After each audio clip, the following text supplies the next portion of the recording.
ರೇವಂತನ ಚಿತ್ರ 8. ಇದು ವರ್ತಮಾನದ ಕತೆ.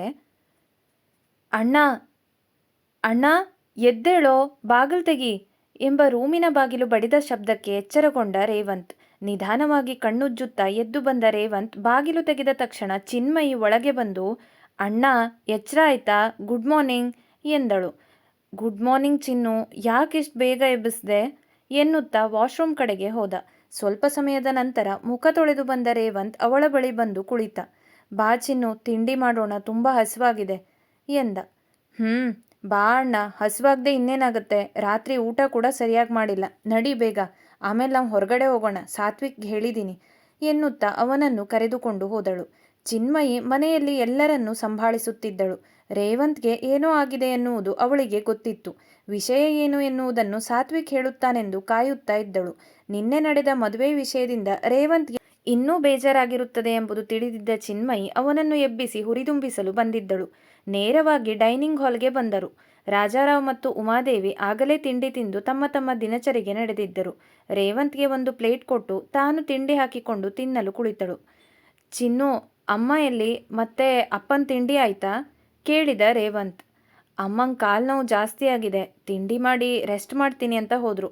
ಅಪ್ಪ ಗೊತ್ತಲ್ವಾ, ಅವರಿಗೀಗ ಭಾನುವಾರ ಅನ್ನೋದು ವಿಶೇಷ ಅಲ್ಲ, ಗಂಭೀರವಾಗಿ ಹೇಳಿದ್ದಳು ಚಿನ್ಮಯಿ. ಕೆಲವೊಂದು ವಿಷಯಗಳು ಬೇಸರವಾದರೂ ಒಪ್ಪಿಕೊಳ್ಳಲೇಬೇಕು. ಮೊದಲೆಲ್ಲ ಭಾನುವಾರ ಎಂದರೆ ಫ್ಯಾಮಿಲಿ ದಿನ ಎಂದು ಮನೆಯಲ್ಲೇ ಎಲ್ಲರೂ ಇರುತ್ತಿದ್ದರು ಅಥವಾ ಒಟ್ಟಿಗೆ ಹೊರಗಡೆ ಹೋಗುತ್ತಿದ್ದರು. ಈಗ ಕಾಲ ಬದಲಾಗಿದೆ. ರೇವಂತ್ ಏನೂ ಮಾತನಾಡದೆ ತಿನ್ನುವುದನ್ನು ಮುಂದುವರೆಸಿದ. ಅಣ್ಣ, ನಿನ್ನ ಹತ್ರ ಮದುವೆ ಬಗ್ಗೆ ಮಾತಾಡಬೇಕಿತ್ತು ಚಿನ್ಮಯಿ ಪೀಟಿಕೆ ಹಾಕಿದಳು. ಒಮ್ಮೆ ಅವನಿಗೆ ಸಾತ್ವಿಕ್ ಚಿತ್ರಾಳ ಬಗ್ಗೆ ಹೇಳಿಬಿಟ್ಟನೋ ಎಂದೆನಿಸಿ ಏನು ಎನ್ನುವಂತೆ ಹುಬ್ಬುಗಂಟಿಕ್ಕಿ ಅವಳನ್ನೇ ನೋಡಿದ. ಅಣ್ಣ, ಯಾಕಷ್ಟು ಗಾಬರಿ ಆಗ್ತೀಯಾ, ನಾನೇನು ಅಮ್ಮ ಹೇಳಿದ ಥರ ಹೇಳಲ್ಲ. ನಿನ್ನೆ ಸಾತ್ವಿಕ್ ಹತ್ರ ಮಾತಾಡಿದ ನಂತರ ನಂಗೆ ಸ್ವಲ್ಪ ಸಮಾಧಾನ ಆಯಿತು, ಅದಕ್ಕೆ ನಿನ್ನ ಹತ್ರ ಒಂದಷ್ಟು ವಿಷಯನ ಹೇಳೋಣ ಅಂತ ಎಂದಾಗ ಅವನಿಗೆ ಮತ್ತೂ ಗಾಬರಿಯಾಯಿತು. ಖಂಡಿತ ಇವಳು ಚಿತ್ರಳ ಬಗ್ಗೆ ಮಾತನಾಡುತ್ತಾಳೆ ಎಂದುಕೊಂಡ. ಅಣ್ಣ, ನಿಂಗೆ ಮದುವೆ ಆಗೋಕೆ ಇಷ್ಟ ಇಲ್ಲ ಅಂತ ನಂಗೆ ಗೊತ್ತು. ಅಪ್ಪ ಅಮ್ಮ ಹೇಳ್ತಾರೆ ಅಂತ ನೀನು ಒತ್ತಡ ಮಾಡ್ಕೋಬೇಡ, ಅವ್ರಿಗೆ ನಾನು ಅರ್ಥ ಮಾಡಿಸ್ತೀನಿ. ನೀನು ಸಂತೋಷದಿಂದ ಇರೋದು ಮುಖ್ಯ. ನನಗೂ ಮತ್ತು ಅಪ್ಪ ಅಮ್ಮಂಗೂ ಇಷ್ಟ ಇಲ್ಲದೆ ಇರೋ ಕೆಲಸ ಮಾಡಿದರೆ ಈಗಾಗಲೇ ಒಂದ್ಸಲ ಏನೇನೆಲ್ಲ ಆಗಿದೆ ಅನ್ನೋದು ಗೊತ್ತು. ಪುನಃ ಅದೇ ತಪ್ಪನ್ನು ಮಾಡೋದು ಬೇಡ. ಇನ್ನು ನನ್ನ ಮದುವೆ ಬಗ್ಗೆ ಚಿಂತೆ ಮಾಡೋದು ಬೇಡ. ನಾನೀಗಾಗಲೇ ಯೋಚನೆ ಮಾಡಿದ್ದೀನಿ ಅದ್ರ ಬಗ್ಗೆ ಎಂದಳು ಚಿನ್ಮಯಿ. ರೇವಂತ್ಗೆ ಸಮಾಧಾನವಾಯಿತು. ಆ ಸಮಾಧಾನದಲ್ಲಿ ಅವನಿಗೆ ಚಿನ್ಮಯಿಯ ಕೊನೆಯ ಮಾತು ತಲೆಗೆ ಹೋಗಲಿಲ್ಲ. ಥ್ಯಾಂಕ್ಸ್ ಚಿನ್ನು, ನನ್ನನ್ನು ಅರ್ಥ ಮಾಡ್ಕೊಂಡಿದ್ದಕ್ಕೆ, ಮತ್ತೆ ನನ್ನನ್ನು ಕ್ಷಮಿಸು. ಉದ್ದೇಶಪೂರ್ವಕವಾಗಿ ನಾನು ಈ ಥರ ಮಾಡ್ತಾ ಇಲ್ಲ, ಆದರೆ ಮದುವೆ ಅನ್ನೋ ನಿರ್ಧಾರನ ತಗೊಳ್ಳೋಕೆ ನನ್ನ ಹತ್ರ ಸಾಧ್ಯ ಇಲ್ಲ. ನಿನ್ನ ಮದುವೆನ ನಾನು ಮಾಡ್ತೀನಿ, ನನ್ನ ಮೇಲೆ ನಂಬಿಕೆ ಇಡು ಎಂದ ರೇವಂತ್. ಬಿಡು ಅಣ್ಣ, ಕ್ಷಮೆ ಎಲ್ಲ ಕೇಳಬೇಡ, ನೋಡೋಣ ದೇವ್ರು ಏನು ದಾರಿ ತೋರಿಸ್ತಾನೆ ಅಂತ. ಆದರೆ ನೀನು ಈ ಥರ ಡಲ್ಲಾಗಿರಬೇಡ, ನಂಗೆ ಬೇಜಾರಾಗುತ್ತೆ. ನಂಗೆ ಬೇಜಾರಾದರೂ ಪರವಾಗಿಲ್ಲ, ಅಪ್ಪ ಅಮ್ಮಂಗೆ ತುಂಬ ಬೇಜಾರಾಗುತ್ತೆ. ಅಮ್ಮ ಆದರೆ ಹತ್ತು ಸಮಾಧಾನ ಮಾಡ್ಕೊಂಡು ಬಿಡ್ತಾರೆ. ಅಪ್ಪನ ಬಗ್ಗೆ ಗೊತ್ತಲ್ವಾ, ಇತ್ತೀಚೆಗಂತೂ ಮನೆಗೆ ಬರೋದು ಲೇಟ್, ಬಂದಮೇಲೂ ಯಾರ ಹತ್ರನೂ ಸರಿಯಾಗಿ ಮಾತಾಡಲ್ಲ. ಅಮ್ಮನ ಜೊತೆ ಹೋಗಿ ಕುತ್ಕೊಂಡ್ಬಿಡ್ತಾರೆ, ಅಲ್ಲೂ ಅಷ್ಟೇ, ಇಬ್ಬರು ಯೋಚನೆ ಮಾಡ್ತಾ ಇರ್ತಾರೆ. ಎಲ್ಲನೂ ಅರ್ಥ ಆಗ್ತಿದೆ ಚಿನ್ನು, ಪರಿಸ್ಥಿತಿನ ಬದಲಾಯಿಸೋಕೆ ಸಾಧ್ಯ ಇಲ್ಲ. ಆದರೆ ಇನ್ಮುಂದೆ ನಾನು ನಗ್ನಗ್ತಾ ಇರ್ತೀನಿ, ಅಪ್ಪ ಅಮ್ಮಂಗೆ ಬೇಜಾರಾಗದೆ ಇರೋ ಥರ ನೋಡ್ಕೋತೀನಿ. ನೀನು ಯಾವಾಗ ಇಷ್ಟು ದೊಡ್ಡವಳಾಗಿದೆಯಾ ಅಂತಲೇ ಗೊತ್ತಾಗ್ತಿಲ್ಲ ಚಿನ್ನು, ಎಲ್ಲರನ್ನೂ ಚೆನ್ನಾಗಿ ನೋಡ್ಕೊಳ್ತಾ ಇದೆಯಾ ಮಂದಹಾಸದಿಂದ ಹೇಳಿದ ರೇವಂತ್. ಇದನ್ನೆಲ್ಲ ಕಲ್ತಿದ್ದು ನಾನು ಅವಳಿಂದಾನೇ ಅಣ್ಣ, ಎಲ್ಲ ಕ್ರೆಡಿಟ್ಸ್ ಅವಳಿಗೇ ಸೇರಬೇಕು ಎಂದು ಚಿನ್ಮಯಿ ಗಂಭೀರವಾಗಿ ಹೇಳಿ ತಿಂಡಿ ತಿನ್ನುವುದನ್ನು ಮುಂದುವರೆಸಿದಳು. ಅವನಿಗೂ ಯಾರೆಂದು ಗೊತ್ತಾಗಿದ್ದಕ್ಕೆ ಮತ್ತೇನೂ ಕೇಳದೆ ಸುಮ್ಮನಾದ. ಹೀಗೆ ಒಂದಿಷ್ಟು ಮಾತು, ಒಂದಿಷ್ಟು ಮೌನಗಳ ನಡುವೆ ತಿಂಡಿ ತಿಂದು ಮುಗಿಸಿದರು ಅಣ್ಣ ತಂಗಿ. ಚಿನ್ನು, ನಾನು ಅಮ್ಮನ ಹತ್ರ ಹೋಗ್ತೀನಿ ಎಂದು ಉಮಾದೇವಿಯವರ ರೂಮಿಗೆ ನಡೆದ ರೇವಂತ್ ಅಲ್ಲಿಗೆ ತೆರಳಿದ ಕೂಡಲೇ ಚಿನ್ಮಯಿ ಸಾತ್ವಿಕ್ ಮನೆಗೆ ತೆರಳಿದಳು. ಅರೇ ಚಿನ್ಮಯಿ, ಬಾ, ತಿಂಡಿ ಆಯ್ತಾ ಎನ್ನುತ್ತಾ ಸಾವಿತ್ರಿ ಅವಳನ್ನು ಬರಮಾಡಿಕೊಂಡಳು. ತಿಂಡಿ ಆಯಿತು ಆಂಟಿ, ಸಾತ್ವಿಕ್ ಎಲ್ಲಿ, ಕೆಲಸದ ಬಗ್ಗೆ ಒಂದಿಷ್ಟು ಮಾತಾಡೋದಿತ್ತು, ಏನು ಮಾಡ್ತಿದ್ದಾನೆ ಕೇಳಿದಳು ಚಿನ್ಮಯಿ. ಅಯ್ಯೋ, ಭಾನುವಾರ ಅವನು ಇಷ್ಟು ಬೇಗ ಎಲ್ಲಿ ಹೇಳ್ತಾನೆ, ತಡಿ ನಾನು ಹೋಗಿ ಎಬ್ಬಿಸ್ತೀನಿ ಎಂದು ಎದ್ದು ಹೊರಡಲಣಿಯಾದಾಗ, ಆಂಟಿ ನಾನು ಹೋಗ್ಲಾ ಹಿಂಜರಿಕೆಯಿಂದಲೇ ಕೇಳಿದಳು ಚಿನ್ಮಯಿ. ಅಲ್ಲೇ ಕುಳಿತು ಪೇಪರ್ ಓದುತ್ತಿದ್ದ ಮೋಹನ್, ಅದೆಲ್ಲ ಏನು ಕೇಳ್ತೀಯ ಚಿನ್ಮಯಿ, ಹೋಗು ಎಂದರು. ಸಾವಿತ್ರಿ ತಾನು ಕಾಫಿ ಮಾಡಲು ಅಡುಗೆ ಮನೆ ಕಡೆಗೆ ತೆರಳಿದರು. ಸಾತ್ವಿಕ್ ರೂಮಿಗೆ ಬಂದ ಚಿನ್ಮಯಿ ಮೆಲ್ಲಗೆ ಬಾಗಿಲು ತೆಗೆದಳು. ಸಾತ್ವಿಕ್ ನಿದ್ದೆ ಮಾಡುತ್ತಿದ್ದ. ಹೋಗಿ ಕರ್ಟನ್ ತೆಗೆದಳು. ಬೆಳಕು ಮುಖಕ್ಕೆ ಬಿದ್ದ ತಕ್ಷಣ ಮಗ್ಗುಲು ಬದಲಿಸಿ ಮತ್ತೆ ಮಲಗಿದ. ಏಯ್ ಏಳೋ, ಸಾಕು ನಿದ್ದೆ ಮಾಡಿದ್ದು ಎಂದು ಅವನ ಕಿವಿ ಹಿಡಿದು ಎಳೆದಳು. ಯಪ್ಪಾ ಅಮ್ಮ ಏನು ಮಾಡ್ತಿದೀಯಾ ಎಂದು ಏಳಲು ನೋಡಿದಾಗ ಎದುರಿಗೆ ನಿಂತಿದ್ದ ಚಿನ್ಮಯಿಯನ್ನು ನೋಡಿ ಶಾಕ್ ಆಗಿ, ಏಯ್ ಕೋತಿ, ನೀನೇನು ಮಾಡ್ತಿದೀಯ ಇಲ್ಲಿ? ಗಕ್ಕನೆ ಎದ್ದು ಕುಳಿತ. ಕಣ್ಣುಜ್ಜಿಕೊಂಡು ಮತ್ತೆ ಅವಳನ್ನೇ ನೋಡಿದ. ಕುಂಭಕರ್ಣನ್ ಎಬ್ಸೋಕೆ ಅಂತಾನೆ ಬಂದೆ, ಬೇಗ ಎದ್ದು ಫ್ರೆಶ್ ಆಗ್ಬಾರೋ, ನಿನ್ನ ಹತ್ರ ಮಾತಾಡಬೇಕು ಅರ್ಜೆಂಟ್ ಎಂದು ಗಡಿಬಿಡಿ ಮಾಡಿದಳು. ಏಯ್ ಹೋಗೆ, ನಾನು ನಿದ್ದೆ ಮಾಡಬೇಕು ಎನ್ನುತ್ತಾ ಮತ್ತೆ ಮಲಗಲು ಹೋದಾಗ, ಸಾತ್ವಿಕ್ ಹೇಳಿದ ಅರ್ಥ ಆಗಲ್ವಾ, ಮಾತಾಡಬೇಕು ಅಂದೆ ಎಂದು ಗಂಭೀರವಾಗಿ ಹೇಳಿದಳು ಚಿನ್ಮಯಿ. ಸಾತ್ವಿಕ್ ಕೂಡ ಗಂಭೀರನಾಗಿ, ಸರಿ ನೀನು ಹೋಗು, ನಾನು ಬರ್ತೀನಿ ಎಂದು ಎದ್ದು ನಡೆದ. ಚಿನ್ಮಯಿ ಕೆಳಗಡೆ ಬಂದು ಸಾವಿತ್ರಿ ಜೊತೆ ಕಾಫಿ ಕುಡಿಯುತ್ತಾ ಕುಳಿತಳು. ಇತ್ತ ಅಮ್ಮನ ರೂಮಿಗೆ ತೆರಳಿದ ರೇವಂತ್ ಮಲಗಿಕೊಂಡು ತಿರುಗುತ್ತಿರುವ ಫ್ಯಾನ್ ಅನ್ನು ನೋಡುತ್ತಾ ಯಾವುದೋ ಯೋಚನೆಯಲ್ಲಿ ಮುಳುಗಿದ್ದ ಉಮಾದೇವಿಯನ್ನು ನೋಡಿದ. ಅವನು ಬಂದಿರುವುದನ್ನು ನೋಡಿದ ಉಮಾದೇವಿ, ರೇವಂತ್ ಇಷ್ಟು ಬೇಗ ಎದ್ಬಿಟ್ಟೆ, ತಿಂಡಿ ತಿಂದ್ಯಾ ಎನ್ನುತ್ತಾ ಎದ್ದು ಕುಳಿತರು. ಅವರ ಹತ್ತಿರ ಬಂದು ಕುಳಿತ ರೇವಂತ್, ಅಮ್ಮ ಬೇಜಾರಲ್ಲಿದ್ದೀರಾ ಅಂತ ಗೊತ್ತು. ಅವರ ಪಾದಕ್ಕೆ ಎಣ್ಣೆಯನ್ನು ಹಚ್ಚುತ್ತಾ ಮಾತು ಶುರು ಮಾಡಿದ. ಹಾಗೆಲ್ಲ ಏನೂ ಇಲ್ಲ ಪುಟ್ಟ, ಒಮ್ಮೊಮ್ಮೆ ಏನೇನೋ ಯೋಚನೆ ಬಂದ್ಬಿಡತ್ತೆ, ಬೇಜಾರಾಗುತ್ತೆ ಅಷ್ಟೇ, ಅದಲ್ಲಿಗೆ ಮುಗೀತು ಎಂದರು. ಅಮ್ಮ ಮದುವೆಗೆ ನಂಗೆ ಒತ್ತಾಯ ಮಾಡಬೇಡಿ, ನಾನು ಹೀಗೆ ಖುಷಿಯಿಂದ ಇದ್ದೀನಿ, ನಂಗೆ ಸಮಾಧಾನ ಇದೆ.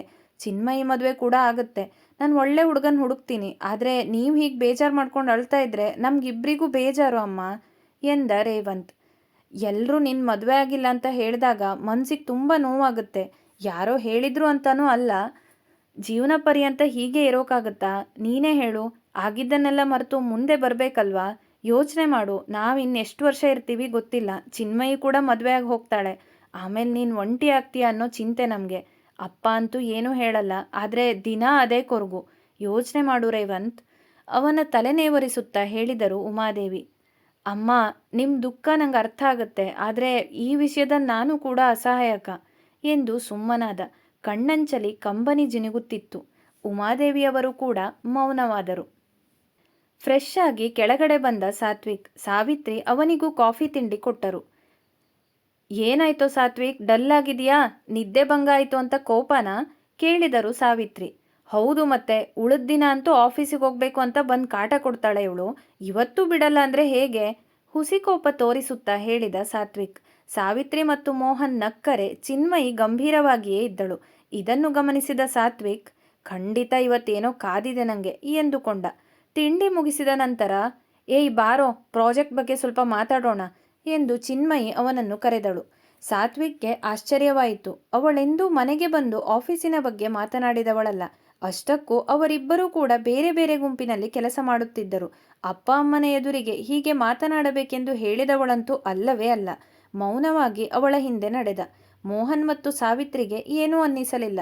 ಇಬ್ಬರು ಒಂದೇ ಆಫೀಸ್, ಜೊತೆಗೆ ಹೋಗಿ ಬಂದು ಮಾಡುತ್ತಾರೆ, ಏನಾದರೂ ಕೆಲಸದ ಬಗ್ಗೆ ಮಾತನಾಡುವುದಿರುತ್ತದೆ ಎಂದು ಅಷ್ಟೊಂದು ಗಮನ ಕೊಡಲಿಲ್ಲ.